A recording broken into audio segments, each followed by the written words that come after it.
Dans l'affaire de la disparition du petit Émile, les recherches reprennent ce mardi matin alors que l'enfant a disparu il y a maintenant 2 semaines avec des drones et des chiens spécialisés dans la recherche de cadavres malheureusement. Ce mardi matin, en effet, des drones et des chiens spécialisés dans la recherche de cadavres ont été déployés pour rechercher le petit Émile toujours porté disparu depuis le 8 juillet dernier, comme le relaye BFM TV. Nos confrères ajoutent que les enquêteurs de recherche criminelle de la gendarmerie nationale, l'IRCGN, sont toujours présents dans la commune et font beaucoup d'interrogatoires, ce qui a déjà permis d'éliminer plusieurs pistes. Plusieurs secteurs sont survolés par les drones. Parallèlement, des chiens spécialisés dans la recherche de sang ou de cadavres ont été déployés.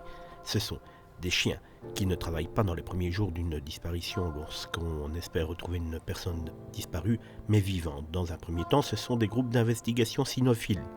Puis, les chiens Saint-Hubert qui sont engagés. Dans un troisième temps, ce sont donc ces chiens-là formés pour retrouver des restes humains qui sont utilisés, indique une source à nos confrères. Malheureusement, vous l'avez compris, désormais c'est plutôt un corps qu'on recherche et plus le petit Émile vivant, ce qui est quelque part normal au bout de 15 jours de disparition.